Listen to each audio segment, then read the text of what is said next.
আপনার ঘরে যখনই মেহমান আসবে, বিন বোলাইয়া মেহমান, বিনা টাইমে মেহমান, বুঝবেন আপনার রব আপনার কল্যাণ চাচ্ছেন, রহমত করছেন আপনার ঘরে রিজিকে বরকত দেওয়ার জন্য।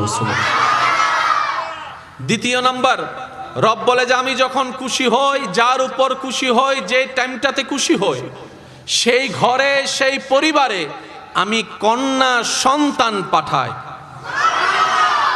তৃতীয় নাম্বার, রব বলে যে যখনই দেখবা আকাশ থেকে বৃষ্টি পড়া শুরু হয়েছে, বুঝতে পারবা আমি রব খুশি হয়েছি। কয়টা নিদর্শন? একটু আওয়াজ দিতে হবে। কয়টা নিদর্শন? একটা হলো ঘরে মেহমান আসলে রব খুশি, আরেকটা হচ্ছে ঘরে কন্যা সন্তানের জন্ম হলে রব খুশি, আরেকটা হচ্ছে আকাশ থেকে বৃষ্টি নাজিল হলে রব খুশি। বড় চমৎকার বিষয় কি জানেন? রব খুশি হলে যে তিনটা কাজ করে দেখান, আমরা বান্দারা সেই তিন কাজে নারাজ। আমরা বান্দারা সেই তিন কাজে, হঠাৎ যদি মেহমান চলে আসে আমাদের মুখে থাকে আয় বেরার টাইম ন বজছে না, কথা বলেন না কেন? ঠিক না? আল্লাহ খুশি, বান্দা নারাজ। কারো ঘরে যদি কন্যা সন্তান হয়, অনেক মানুষের মুখের মধ্যে আর লাগাম দেওয়া যায় না, বারবার বলতে থাকে যে এই ফেটের মধ্যে মনে হয় ছেলে হবে না, সব মেয়ে হবে, মেয়ে হবে, হাজার রকমের কথা। কথা বলেন ঠিক কিনা? আরেকটা হলো বৃষ্টি, সব রেডি হয়ে বের হওয়ার জন্য প্রস্তুতি নিলেন, এমন সময় আচম্বিক বৃষ্টি। আপনার আমার আকাশের দিকে তাকায় একটা কথা বলি, আয় বেরার টাইম নাও ফাদে। কথা বলেন ঠিক কিনা? তাহলে আজকে থেকে অন্তত এই তিনটা বিষয়ে আমরা আলহামদুলিল্লাহ বলে খুশি থাকার চেষ্টা করব। সবাই বলি ইনশাআল্লাহ। কারো যদি দেখেন যে ঘরে মেহমান এসেছে, প্রথম কথা বাজার থাক না থাক, আপনি প্রথমেই বলবেন আলহামদুলিল্লাহ। যদি প্রশ্ন করে তোমার ঘরে বাজার নাই নিজে খাওয়ার মতো, মেহমান দেখে তুমি খুশি হলা কেন, আপনি বলবেন আমার রাজ্জাক যিনি রিজিক দেয় তিনি মেহমান পাঠিয়েছেন, সুতরাং মেহমানদারি কিভাবে করব আমার টেনশন করার দরকার নেই, যিনি রিজিক দিবেন তিনি রিজিকের ব্যবস্থা করে দিবেন। সুবহানাল্লাহ। ঘটনা বাস্তব, কিন্তু কেমনে কি আমাদের ব্রেইনে ধরে না।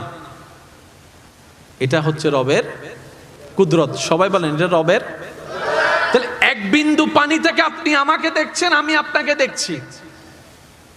এই এক বিন্দু আমি বলতে থাকবো, আপনারা সুবহানাল্লাহ বলতে পারবেন ইনশাআল্লাহ? স্যার কিভাবে বলবেন একটু আওয়াজ দিয়ে বলেন তো। আজকে এই পটিয়া অঞ্চলে, পটিয়া এলাকায় আমি আপনাকে দেখছি, আপনি আমাকে দেখছেন, হরেক রকমের চেহারায়। আমি বলতে থাকবো, শুধু আপনারা ভাবতে থাকবেন আমি যা বলছি। এক ফোঁটা পানি থেকে একটা দেহ, এই দেহের মধ্যে চামড়া, ছোট্টবেলায় চামড়া ছিল এক সাইজের, বড় হওয়ার পর চামড়া হয়েছে অন্য সাইজের, কিন্তু চামড়ার মধ্যে কোনো ফাটল নাই। রবার টানলো ফেটে যায়, কাপড় টানলো ফেটে যায়, চামড়া যে যেদিন হয়েছে এতটুক চামড়া আজকে এত বড় চামড়া হয়ে গেল, চামড়ার মধ্যে কোনো ফাটল নাই। How can possible? রব বলে যে বান্দা এটাই তো তোকে দেখাতে চাচ্ছি, এটাই তোর রবের কুদরত, এটাই তোর রবের কুদরত। এক ফোঁটা পানি থেকে একটা দেহ, দেহের ভিতরে দেখার জন্য দুইটা চোখ, চোখের ভিতরে মণি, উপরে আছে পাপড়ি, এর উপরে আছে ভ্রু, এর উপরে আছে কপাল, এর উপরে আছে মাথা, এর উপর আছে চুল, এর মধ্যে আছে দুইটা হাত, হাতের মধ্যে আছে কবজি, কবজির মধ্যে আছে আপনার হাতের আঙ্গুল, আঙ্গুলের মধ্যে আবার এক এক স্ট্রাকচার, পাঁচটা আঙ্গুল, পাঁচ রকম। এক ফোঁটা পানি থেকে পাঁচটা আঙ্গুল হয়ে গেল, এক ফোঁটা পানি থেকে দুইটা হাত হয়ে গেল, এক ফোঁটা পানি থেকে দুইটা পা হয়ে গেল, এক ফোঁটা পানি থেকে দুইটা হাঁটু হয়ে গেল। সুবহানাল্লাহ বলেন না। এক ফোঁটা পানি থেকে, এক ফোঁটা পানি থেকে কোমর হয়ে গেল, এক ফোঁটা পানি থেকে পেট হয়ে গেল, এক ফোঁটা পানি থেকে ভিতরে কলিজা হয়ে গেল, এক ফোঁটা পানি থেকে ফুসফুসি হয়ে গেল, এক ফোঁটা পানি থেকে দুইটা কিডনি হয়ে গেল, এক ফোঁটা পানি থেকে এত হাজার হাজার রগ হয়ে গেল, এক ফোঁটা পানি থেকে রক্তনালী তৈরি হয়ে গেল, এক ফোঁটা পানি থেকে কণ্ঠনালী তৈরি হয়ে গেল। সুবহানাল্লাহ। এক ফোঁটা পানি থেকে কণ্ঠনালীর পাশাপাশি নিঃশ্বাস নালী তৈরি হয়ে গেল, এক ফোঁটা পানি থেকে পাকস্থলী তৈরি হয়ে গেল, এক ফোঁটা পানি থেকে এত কিছু কিভাবে এক ফোঁটা পানি থেকে হয়? জগৎ বলে ইম্পসিবল, রব বলে যে আমার দিকে তাকা, এটাই আমি রবের কুদরত।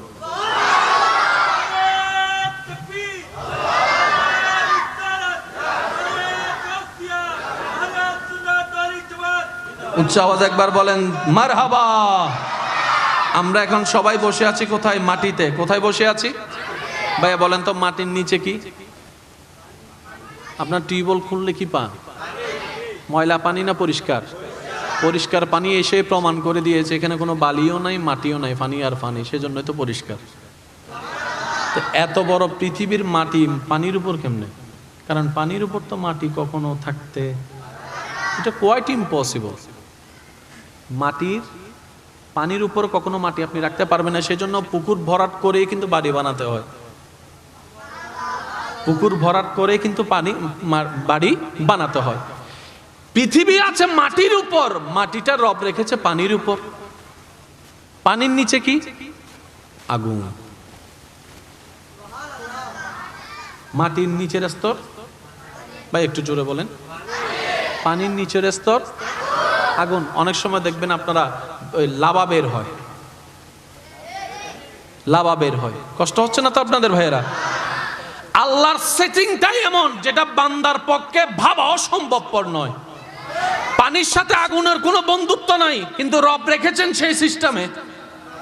সুবহানাল্লাহ জোরে বলেন না। হৃদয়ের জানালাটা খুলে দাও না, হৃদয়ের খুলে দাও না, প্রভুর প্রেমে মন। আল্লাহ আমাদের সেই রবের প্রেমে পাগল হওয়ার তৌফিক দান করুন। এলাকার মান্যবর ব্যক্তিবর্গ, সম্মানিত ব্যক্তিবর্গ, মুরব্বিয়ানে এজাম, বিশেষ করে স্কুল, কলেজ, ভার্সিটি, মাদ্রাসার প্রাণপ্রিয় ছাত্র ভাইয়েরা, আমার সম্মানিত মা ও বোনেরা, উপস্থিত আল্লাহর প্রেমিক নবীর প্রেমিক ইমানদার ভাইয়েরা, আসসালামু আলাইকুম ওয়া রাহমাতুল্লাহি তাআলা ওয়া বারাকাতুহু। মন খুলে প্রাণ ভরে রবের দরবারে শুকরিয়া হাজিরা দেওয়ার নিমিত্তে আপন আপন জায়গা থেকে সর্বোচ্চ ভালোবাসা নিয়ে সবাই মহাব্বতের আওয়াজে একবার বলি আলহামদুলিল্লাহ। আজকের মাহফিল যারা আয়োজন করেছেন, যারা সহযোগিতা করেছেন, ইতিমধ্যে আমরা যারা মাহফিল উপস্থিত হয়েছি, যারা উপস্থিত হব, যারা দূর থেকে মাহফিল শ্রবণ করছি, দয়াময় মেহেরবান আল্লাহ দয়া করে আমাদের জীবনের করা অতীতের সমস্ত কবিরা সগীরা গুনাহকে মাফ করে দিন, আমিন। আল্লাহ দয়া করে আমাদের মা বাবার গুনাহকে মাফ করে দিন।